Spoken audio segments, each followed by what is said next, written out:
پھر اللہ نے زکوٰۃ کو فرض کی، مالداروں پہ زکوٰۃ. خذ من اموالہم صدقۃ تطہرہم بہا وتزکیہم وصلی علیہم. زکوٰۃ اتنا بڑا عمل ہے کہ اللہ تعالیٰ ہمیں کہتا ہے کہ میرے نبی پہ درود پڑھو، فرشتوں سے کہتا ہے میرے نبی پہ درود پڑھو، اور خود بھی کہتا ہے کہ میں اپنے نبی پر درود بھیجتا ہوں. اللہ کی طرف اب درود کی نسبت وہ رحمت ہے، اور فرشتوں کی طرف ہماری طرف درود کی نسبت دعا ہے جو ہم کرتے ہیں، صلی علی محمد وعلی آل محمد. تو اللہ تعالیٰ نے ہمیں آپ کو، پوری دنیا کے اہل ایمان کو، فرشتوں کو حکم دیا کہ میرے نبی پر درود پڑھو، اور خود بھی پڑھتا ہے، ان اللہ وملائکتہ یصلون علی النبی. جو لوگ اللہ کے نام پہ خرچ کریں گے تو اللہ تعالیٰ کہہ رہا ہے وصلی علیہم، اے میرے حبیب ساری امت پر نہیں، جو تیری امت میں میرے نام پہ خرچ کریں گے ان پہ تو درود پڑھ. اگرچہ یہاں صلی دعا کے معنی میں ہے کہ تو ان کے لیے دعا کر، آپ ان کے لیے دعا فرمائیں. تو مال خرچ کرنے والوں کے لیے اللہ اپنے حبیب سے فرما رہے ہیں کہ ان کے لیے آپ دعا کریں. صلی علیہم ان صلاتک سکن لہم. آپ کی جو دعا ہوگی اور آپ کی جو صلات ہوگی، جو آپ کا درود ہوگا، دنیا اور آخرت کے سارے مسائل ان کے حل کر کے لے جائے گا. ان کی دنیا بھی سکھی کر دے گا، ان کی آخرت بھی سکھی کر دے گا. تو اللہ تعالیٰ نے زکوٰۃ فرض کی، وہ بہت تھوڑی فرض کی. پہلی امتوں پر تھی 100 میں 10 روپے، اور ہماری ہے 100 پہ 2.5 روپے. اور اتنا فضل فرمایا کہ پورا سال پیسہ پڑا رہے، پھر کہا اس میں سے 2.5 روپے دے دو، 2,500 دے دو. اگر استعمال ہو جائے تو کوئی سال سے 1 دن پہلے اگر وہ مال خرچ ہو گیا ہے تو زکوٰۃ ختم ہو گئی. اور 82 دفعہ قرآن میں مال خرچ کرنے کا حکم آیا، 82 دفعہ. اور اللہ تعالیٰ نے ترغیب دی ہے کہ مالدار فقیروں پہ خرچ کرے. پھر اللہ تعالیٰ نے فقیروں کو ترغیب دیا کہ تم بھی جتنی وسعت ہو خرچ کیا کرو. میرے نبی نے ترغیب دی، سبق درہم 100,000 درہم. 1 روپیہ اللہ کے نام پہ خرچ کرنا 1 لاکھ روپیہ خرچ کرنے سے بڑھ گیا. تو صحابہ نے عرض کی وہ کیسے بڑھ گیا؟ تو آپ نے کہا ایک آدمی کے پاس 2 روپے، ایک آدمی کے پاس کروڑوں روپے. جس کے پاس 2 روپے تھے اس نے 1 روپیہ اللہ کے نام پہ دے دیا، اور جس کے پاس کروڑوں تھے اس نے 1 لاکھ دیا. جس نے 2 میں سے 1 دیا اس نے اپنے مال کا آدھا حصہ دیا. جس نے 1 لاکھ دیا اس نے اپنے مال کا کوئی 1000واں حصہ دیا. جب تولا جائے گا تو 1 روپے کا وزن 1 لاکھ سے بڑھ جائے گا. اور اس کا ایک واقعہ بھی، حضرت عمر ہمیشہ حضرت ابو بکر سے نہ کوشش کرتے تھے آگے نکل جاؤں، آگے نکل جاؤں، آگے نکل جاؤں. ساری زندگی موقع نہ بن سکا. تبوک کا موقع آیا تو اللہ کے نبی نے کہا مال خرچ کرو. عثمان رضی اللہ تعالیٰ نے 10,000 لشکر کا سارا سامان تیار کیا. ان کی سواریاں، ان کا راشن کے لیے تھیلوں کو بند کرنے کے لیے دھاگے تک اپنے گھر سے دیے، اور 300 دینار اوپر دیے. تو اللہ کے نبی کی جھولی میں وہ 300 دینار پڑے تھے یوں، اور آپ ان دیناروں کو اٹھا اٹھا کے یوں فرما رہے تھے ما علی عثمان اللہ یعمل بعدا. عثمان آج کے بعد کچھ بھی نہ کرے تو جنت واجب ہوگی. تو عمر کہنے لگے آج میں ابو بکر کو کاٹ سکتا ہوں، آج میں اس سے آگے نکل سکتا ہوں کہ وہ آج کل غریب ہے، میں مالدار ہوں. تو وہ تھوڑا لائے گا میں زیادہ لاؤں گا تو میں بڑھ جاؤں گا.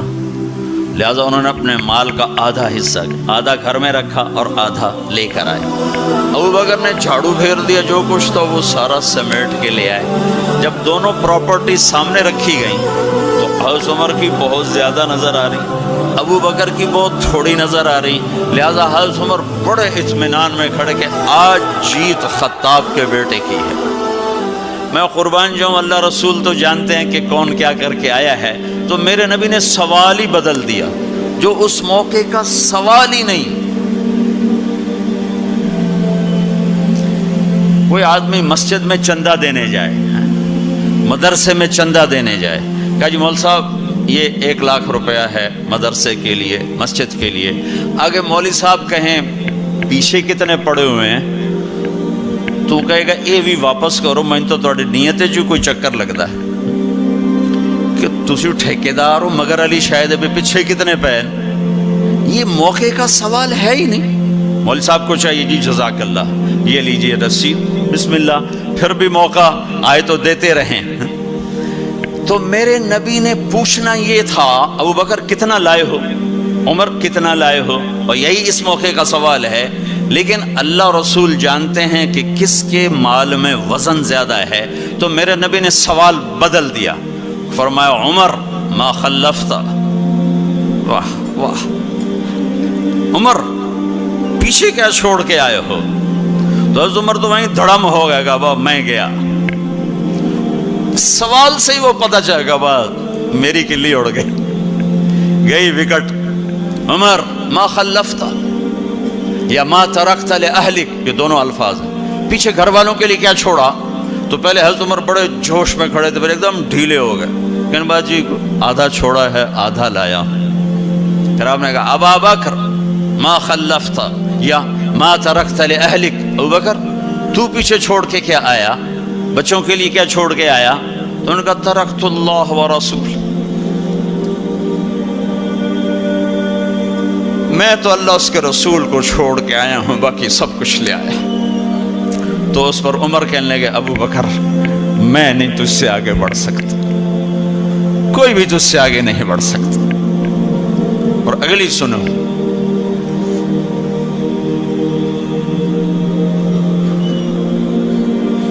اپنے کپڑے بھی دے دیے اور ایک ٹاٹ تھا وہ پہن کر اس کو کانٹوں سے سی لیا.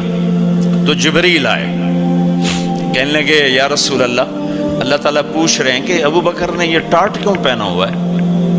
تو آپ نے کہا کہ ابو بکر نے سارا کچھ اللہ اس کے رسول پہ لگا دیا ہے اس لیے یہ پہنا ہوا ہے. تو کہا یا رسول اللہ, اللہ تعالیٰ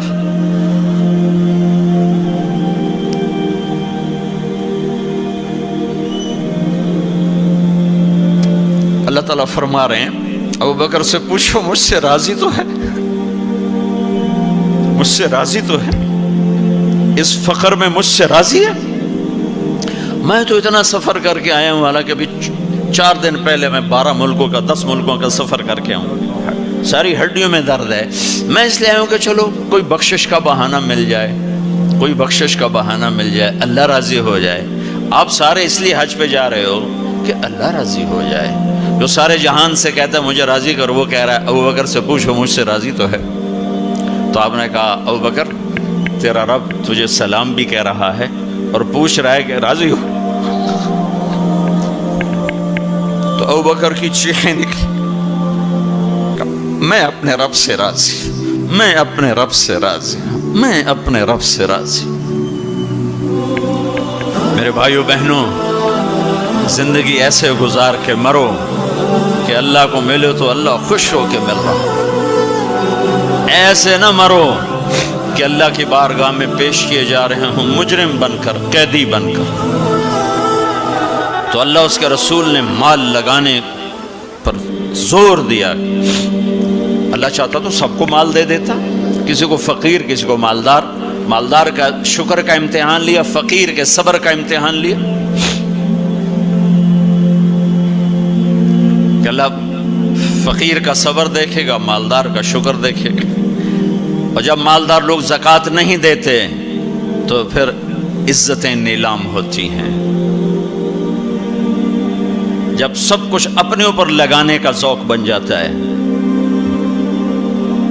اور اپنے ہی بڑے بڑے زیور, کپڑے, گھر, گاڑیاں.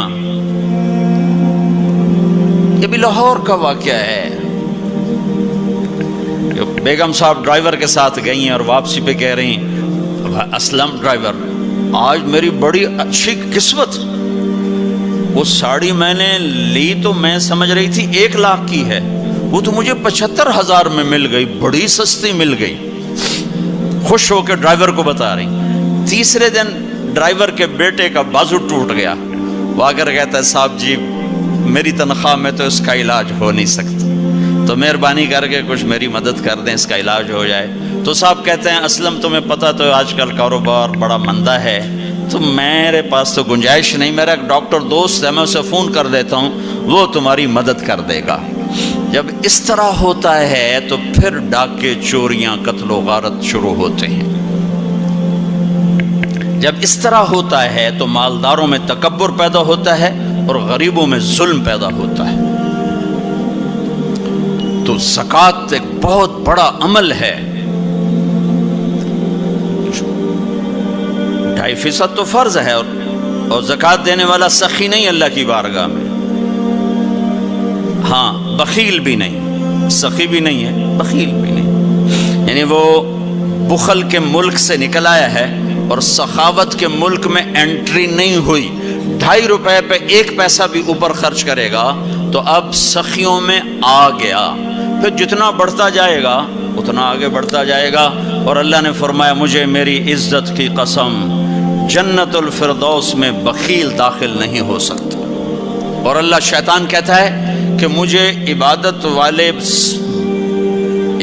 گزار بخیل سے کبھی ڈر نہیں لگا کہ اس کا بخل اسے ضرور جہنم میں پھینکے گا۔ نافرمان سخی سے ہر وقت ڈرتا رہتا ہوں کہ اس کی سخاوت کب اسے جنت میں پہنچا دے۔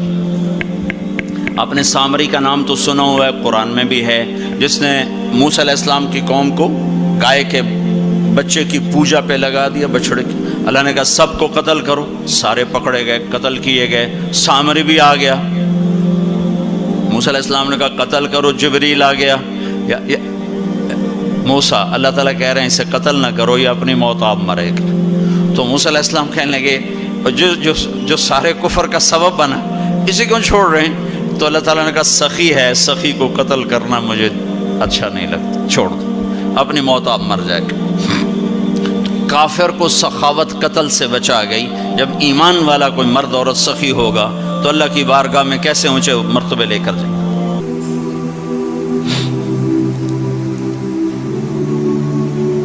تو اپنے اوپر خرچ کرو وسعت کے مطابق، اللہ نے روکا نہیں ہے، منع نہیں کیا ہے، منع نہیں کیا ہے، لیکن غریب کو بھی یاد کرو۔ زکوٰۃ کو فرض قرار دیا، اور آپ نے فرمایا جس نے مزدور سے کام لیا اور اس کو مزدوری نہ دی، یہ تمہارے کراچی میں ہر وقت ہو رہا ہے، ہر جگہ ہو رہا ہے، جتنا بڑا کوئی طاقتور ہے اتنا وہ اپنے نوکروں پر ظالم بھی ہے، جابر بھی ہے، اور ان کے حقوق بھی مارتا ہے، چون فریاد ہی نہیں کر سکتا۔ میرا پنجاب کا زمیندارہ ماحول سارا ایسا ہی۔ تو آپ نے فرمایا جس نے مزدور سے کام لیا اور اسے موقع پہ تنخواہ نہ دی اور اس کے پیسے مار لیے، تو اس مزدور کا قیامت کے دن میں وکیل بنوں گا، میں اس کا کیس لڑوں گا، اور جس کا کیس میرے نبی نے لے لیا پھر اگلا کوئی بچ کے جا سکتا ہے کہیں؟ مزدور کا پسینہ خشک ہونے سے پہلے اس کے ہاتھ میں پیسے پکڑا دو۔ پھر مزدور سے فرمایا، یہ دونوں طرف کا خوبصورت، کیا دین خوبصورت ہے، کہ جو اپنے نوکر کی، جو اپنے مالک کی نوکری بھی پوری دیانتداری سے کرے اور اللہ کی بندگی بھی دیانتداری سے کرے تو اسے ہر کام پہ دگنا اجر ملے گا، دگنا۔ یعنی میں ایک نماز پڑھتا ہوں، میری 10 ہیں، اس کی 20 ہوں۔ میں ایک روزہ رکھتا ہوں، میرا 1 ہے، اس کے 2 ہوں۔ میں ایک قرآن ختم کرتا ہوں، میرا 1 ہے، اس کے 2 ہوں۔ ایک طرف اپنے مالک کے ساتھ دیانتداری سے نوکری کر رہا ہے اور ایک طرف اپنے اللہ کے ساتھ دیانتداری سے بندگی کر رہا ہے، دگنا اجر ہو جائے گا۔